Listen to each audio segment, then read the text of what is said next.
Femmes inspirantes et engagées de l'IPC, un podcast à la rencontre de 12 femmes lumineuses, inspirantes, de par leur engagement professionnel, leur combat contre le cancer, leur investissement associatif et humaniste. Elles sont artistes, patientes, aidantes, infirmières, chirurgiennes, médecins, cadres de santé ou administratives, mécènes, entrepreneurs ou encore présidentes d'associations.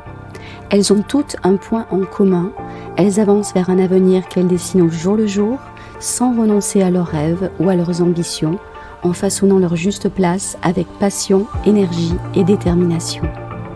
Ce podcast en 12 épisodes est une production de l'Institut Paoli Calmettes, lancé en mars 2023 par moi-même, Valérie Rivier, directrice communication à l'IPC, à l'occasion de la signature de la charte parité femmes-hommes à l'hôpital.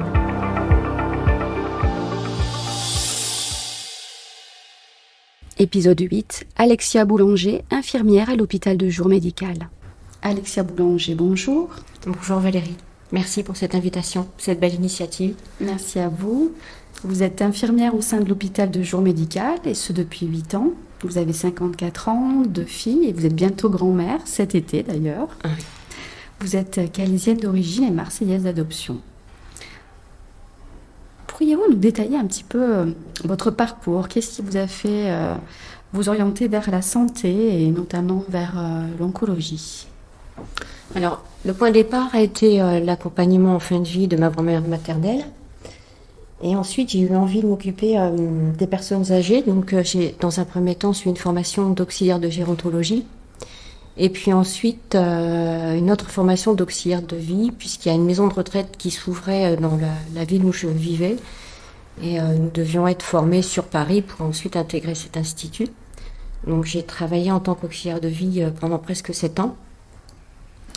Et puis, comme nous accompagnons des personnes âgées dès l'entrée jusqu'à la fin de leur vie, j'ai eu envie d'élargir mes connaissances et de suivre un diplôme universitaire en soins palliatifs pour comprendre ce qui se passait dans la vie du patient, comment faire pour mieux les accompagner jusqu'à la mort. Et puis ensuite, j'ai eu envie de prendre en charge le patient dans sa globalité. Et donc, j'ai repris mes études, j'ai fait l'école d'infirmière. Et ensuite, j'ai travaillé donc dans un service de pneumologie, puis dans un service d'urgence adulte à l'hôpital de Roubaix, puisque j'ai habité dans le nord de la France. Puis ensuite, pour des raisons familiales, je suis descendue à Marseille. Et puis donc, j'étais à la recherche d'un poste d'infirmière et je suis passée donc à avenue Sainte-Marguerite et j'ai vu l'Institut Paoli Calmettes, centre de lutte contre le cancer. Et j'ai eu envie de rentrer et j'ai dit, c'est ici que je vais travailler. Donc j'ai posé ma candidature et voilà, l'histoire commence il y a 16 ans demain d'ailleurs. Donc j'ai tout d'abord travaillé dans un service d'hématologie et puis comme j'avais un DUS de soins palliatifs et que j'étais sensible à la culture palliative et au confort du patient, j'ai été référente en soins palliatifs pendant 3 ans. Et puis ensuite, j'ai eu la chance qu'il y ait une création de poste en tant qu'infirmière experte au sein de l'équipe mobile de soins palliatifs. Et donc, j'ai travaillé presque 4 ans avec le docteur Capodano en binôme. Nous accompagnons des patients en situation palliative et des patients en fin de vie. Et puis, dans le cadre de la formation continue, nous avons eu l'opportunité de suivre la formation, la RESC. Oui, pourriez-vous me détailler un petit peu en quoi ça consiste? Alors, la RESC, c'est une méthode qui permet d'apaiser, de soulager les douleurs et d'amener vers la relaxation, la sérénité. En fait, la RESC, c'est un toucher subtil, c'est une écoute vibratoire du corps, en fait. C'est proche de la médecine chinoise. C'est un contact écoute tout doux, qui émet des ondes de son dans l'espace liquidien du corps par le biais des trajets énergétiques qui sont des méridiens. Et du coup, ça libère des tensions et ça peut, dans beaucoup de cas, c'est ce que j'ai constaté, diminuer l'anxiété, les angoisses, des douleurs. On a vu des patients qui ne faisaient plus de bolus de morphine avant de se coucher, qui dormaient toute une nuit, ça leur permettait de cheminer. Donc nous avons passé le niveau 1 et 2 et puis je me suis autofinancé le niveau 3, ce qui m'a permis de devenir une éco-énergéticienne. Pardon. Et ensuite, après cette expérience en soins palliatifs, j'ai intégré l'hôpital de jour médical, donc, et ce depuis 8 ans. Et contrairement à la prise en charge palliative, l'hôpital de jour médical, c'est tout à fait une autre organisation, puisqu'on a un flux important de patients. On travaille en binôme sur les secteurs. Et le flux des patients et l'organisation ne me permet pas de me détacher 20 minutes, une demi-heure, puisque ça laisserait ma collègue seule. Et du coup, c'est vraiment quand il y a un peu de temps, je me libère un peu, ou soit pendant ma pause, je libère un quart d'heure, je fais une séance. Alors, je souhaitais remercier Farid Abraham, la cadre du service de l'hôpital du jour médical, qui m'a sélectionnée pour cet événement. Et je disais par rapport aux séances de RESC que nous réfléchissions comment on pourrait organiser cet accompagnement pour les patients qui sont aussi vulnérables que les patients en situation palliative, puisque ils viennent pour la première fois et ils sont complètement déstabilisés. Et puis il y a d'autres personnes que l'on suit depuis des années. Et c'est vrai que depuis la Covid, beaucoup de prestations ont été supprimées. Il y avait les socio-esthéticiennes qui venaient, il y avait les ostéopathes. Et il y a cette salle d'esthétique qui est dans un petit salon. Et on se disait peut-être que ce serait bien de la mettre à disposition et de dédier des espaces-temps pour ces patients, pour faire une séance, pour les accompagner dans ce processus de traitement qui est parfois long, qui est déstabilisant. C'est une très belle idée. Oui, on y réfléchit. Je pense que ce serait vraiment une très belle idée parce que... Alors, les socio-esthéticiennes sont revenues à l'Institut Paoli Calmette avec l'association CEW. Oui. Et effectivement, l'idée, c'est de développer aussi toute sorte de propositions, d'activités, de prestations aussi, de détente, de bien-être à destination des patients, des familles, des aidants aussi, en second temps. C'est une très très bonne idée.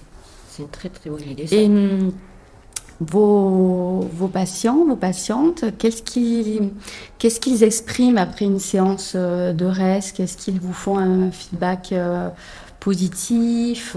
Je le pense, mais comment ça se ressent, on va dire, dans leur esprit, dans leur corps? Comment ils vous le formulent, en fait? Elles se sentent beaucoup plus apaisées. D'ailleurs, j'aimerais vous lire ensuite le témoignage d'une personne qui a bénéficié d'une séance de RESC. Oui. Qui raconte un peu ce qu'elle a vécu pendant cette séance. Oui, avec plaisir. Au cours de mon séjour à l'IPC, Alexia est venue me proposer des séances de RESC avec l'intention de m'aider à évacuer toute force de stress liée à l'hospitalisation et à la maladie. Je ne connaissais pas cette démarche de relaxation, à l'exception de la sophrologie, qui m'avait été proposée par l'IPC au tout début de ma maladie, il y a 4 ans. Les 20 minutes passées ont été pour moi une vraie découverte, un espace spirituel hors du temps. La stimulation des différents points cutanés s'est opérée dans une atmosphère de calme et d'apaisement, telle que j'ai eu réellement l'impression de m'évader, de m'envoler, de quitter la réalité pour aller me réfugier dans un sommeil bienvenu. J'ai été très étonnée de me trouver transportée dans un ailleurs si rapidement. Je lui serais gré de m'avoir accompagnée si délicatement dans un parcours libérateur, gommant les angoisses de la maladie en un minimum de temps. Marie. Bon, je pense que ce témoignage résume tout le bénéfice. Voilà, oui. Qui est vraiment intense. Très. C'est incroyable de pouvoir les aider à cheminer aussi, de les aider à accéder à une certaine sérénité.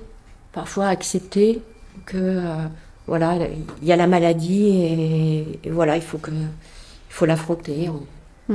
C'est un moyen de les accompagner, quoi. Alors, vous vous formez tout au long de votre parcours professionnel. Qu'est-ce qui vous fait vibrer au quotidien? Qu'est-ce qui vous donne envie de vous lever le matin? Qu'est-ce qui vous inspire? Mais c'est de c'est d'aider le patient. Alors, je- infirmière, ce n'est pas que technicienne, hein, il y a des valeurs très humanistes, c'est l'empathie, la passion. Moi, j'avoue, je suis passionnée par mon métier. Et puis, je trouve tous ces patients extraordinaires. Ils ont un parcours de vie parfois tellement difficile. Ils sont là parfois depuis 20 ans. Ils ont eu 3 cancers. Et quand ils nous racontent leur vie, on se dit, bon, on a des petits tracas, mais c'est rien par rapport à ce qu'ils peuvent vivre. Et je trouve que c'est énorme de les accompagner et en leur administrant leur traitement, mais également en participant à leur bien-être, en proposant d'autres médecines complémentaires. Hmm. Merci beaucoup, Alexia, pour ce témoignage. Vous auriez une petite phrase inspirante, une citation, un conseil éventuel à prodiguer à d'autres jeunes femmes ou jeunes hommes d'ailleurs, hein, qui souhaitent s'orienter vers les métiers d'infirmier, d'infirmière? Moi, je trouve que c'est un métier humainement très, très riche. C'est un échange incroyable, c'est un partage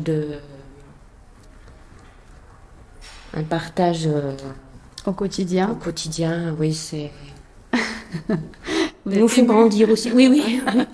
Oui, je suis émue. On sent la passion, on sent la passion pour votre métier, pour l'accompagnement, pour la relation d'aide, et puis pour voilà, optimiser au maximum le bien-être, la détente, la prise en charge de qualité. Tout à fait. Je suis très sensible à la qualité de la prise en charge du patient. Je suis très sensible au confort du patient. Merci beaucoup, Alexia. Je vous souhaite une très belle fin de journée. Merci, Valérie. À bientôt. Oui, à bientôt et merci infiniment, Valérie. Au revoir. Au revoir. Je remercie chaleureusement notre invité de ce jour pour son propos stimulant et motivant. Un grand merci à nos auditrices et auditeurs pour leur écoute bienveillante. Si le podcast vous a plu, faites-le savoir autour de vous en laissant des avis et un maximum d'étoiles.